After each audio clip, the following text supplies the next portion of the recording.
C'est l'heure à présent du Focus qui nous emmène aujourd'hui dans la région du lac Tchad. Cette fin d'été est la saison la plus redoutée par les humanitaires dans ce bassin. La région est en effet le théâtre de la plus grave crise de réfugiés sur le continent africain depuis bien longtemps. Des milliers de personnes fuient les exactions de la secte djihadiste Boko Haram et se retrouvent confrontées à des besoins alimentaires importants. Entre juin et septembre, ces réfugiés doivent faire face à la saison de la faim entre deux récoltes. Avec moins de denrées disponibles et des stocks épuisés, une saison qui provoque des tensions et même des violences dans le camp de réfugiés de Minawao, dans l'extrême nord du Cameroun, où des Nigérians affamés envisagent même de retourner dans leur pays, quitte à y risquer leur vie. C'est un reportage de Patrick Fandio, Pierre Agpro et Zigoto Tchaya.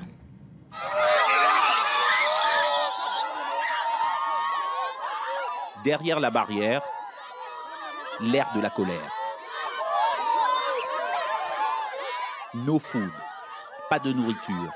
Le cri de détresse de dizaines de femmes et d'enfants, tous réfugiés nigérians dans ce camp de l'extrême nord du Cameroun.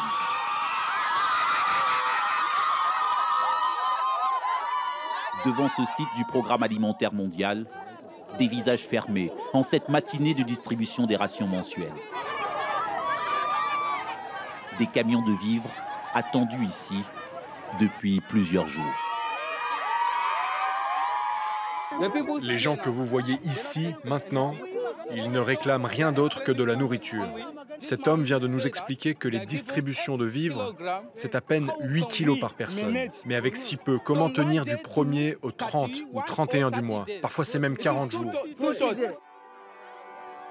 Nourrir leur famille, l'obsession des réfugiés nigérians ayant fui Boko Haram en cette période baptisée « saison de la faim ».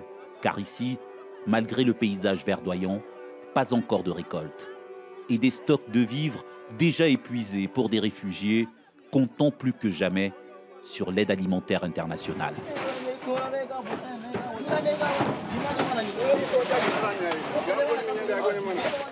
Sur le site du PAM, opération contre la montre pour nourrir les 60 000 habitants du camp.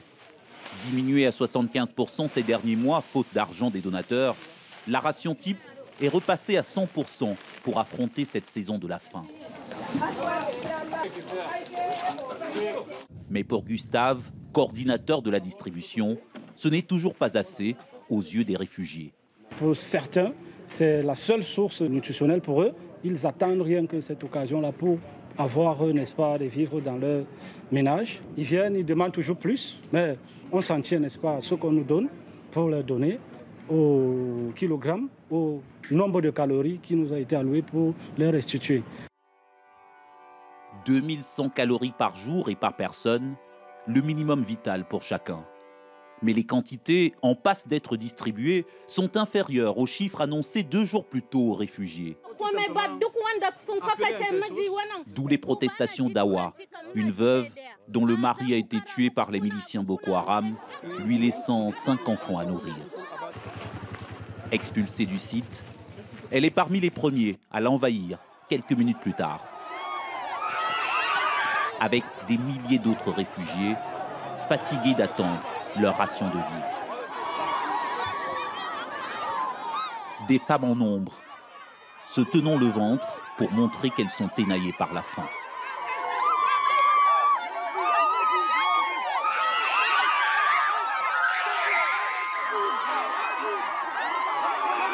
Sur le site, des leaders communautaires comme Christopher, débordés mais pas surpris par cette révolte. Voilà déjà plusieurs mois que la faim pousse de nombreux réfugiés à vouloir retourner au Nigeria, quitte à risquer y mourir par la terreur de Boko Haram.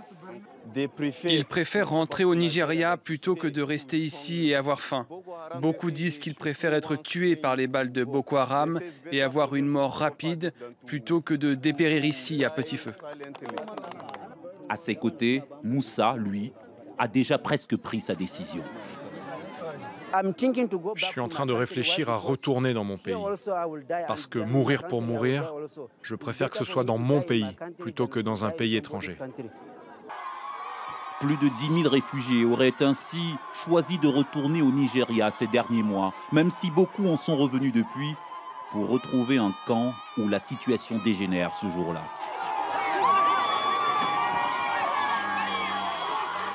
Des véhicules du Programme alimentaire mondial sont attaqués par une foule de réfugiés en colère, chauffés à blanc par la rumeur de la baisse de leur ration mensuelle.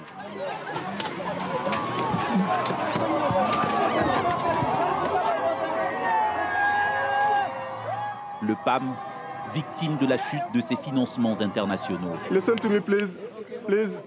Comme tente de l'expliquer à ces réfugiés, son représentant sur le terrain. À chaque fois qu'il y a une diminution des ressources, ça va toucher les réfugiés. Mais on n'y peut rien parce qu'on est obligé de s'ajuster en fonction des ressources que nous recevons. La saison de la faim, une période à haut risque pour les humanitaires, dans l'attente des prochaines récoltes. Et on va plus loin sur cette question avec notre invité Serge Imadjeu. Bonjour, vous êtes chef de mission pour Solidarité Internationale au Cameroun. On l'a vu dans ce reportage, la situation est très tendue. Elle est encore aggravée par le nombre de personnes qui se rendent dans ce camp de réfugiés. Et bien sûr, ça ne risque pas de s'arranger dans les prochains temps puisque le nombre de personnes continue d'augmenter, tant en tout cas que la question avec Boko Haram n'est pas réglée. Oui, nous espérons que la question se résolve assez rapidement, mais au regard de la détérioration de la sécurité, nous pensons que la situation risque de continuer de s'augmenter, que les réfugiés risquent de s'augmenter, notamment lié au fait que les conditions sécuritaires ne sont pas encore réunies de l'autre côté de la frontière, et lié aussi au fait que tant que les réfugiés n'auront pas de l'autre côté de la frontière des conditions minimales en termes d'accès aux besoins de base, elles resteront encore dans le camp de Minawao. Donc le défi, c'est la résolution des problèmes de sécurité et la mise sur pied de l'autre côté de la frontière des dispositifs qui permettent effectivement que la population ait accès aux services de base et qui leur permettent de pouvoir rentrer, se rétablir de l'autre côté de la frontière. Est-ce que ça se passe bien dans la région entre les camps de réfugiés et les populations locales? Est-ce qu'il n'y a pas un déséquilibre qui se crée avec l'aide humanitaire apportée aux réfugiés, créant peut-être une sorte de jalousie? Oui, cette situation se remarque dans des camps ou dans les environnements quand il y a des réfugiés. Et cela ne se remarque pas seulement à Minawao, ça se remarque aussi à l'est du Cameroun, où effectivement il y a des réfugiés centrafricains et où les premiers humanitaires ont été des populations locales qui ont pu partager le peu qu'elles avaient avec les réfugiés. Mais quand l'aide internationale arrive, habituellement pour certains, c'est non, nous ne ciblons que les réfugiés, ça pose un problème. Mais par contre, les organisations internationales ont compris et la tendance c'est plutôt une aide partagée entre les réfugiés et la population locale. Mais c'est clair que dans la situation actuelle, les réfugiés ont beaucoup plus d'aide que la population locale. Comment font Comment faire pour alléger la pression alimentaire dans la région? Est-ce que ça repose exclusivement sur les épaules des organisations internationales? Ça repose actuellement beaucoup plus sur les épaules des organisations internationales. Il est aussi vrai que les autorités camerounaises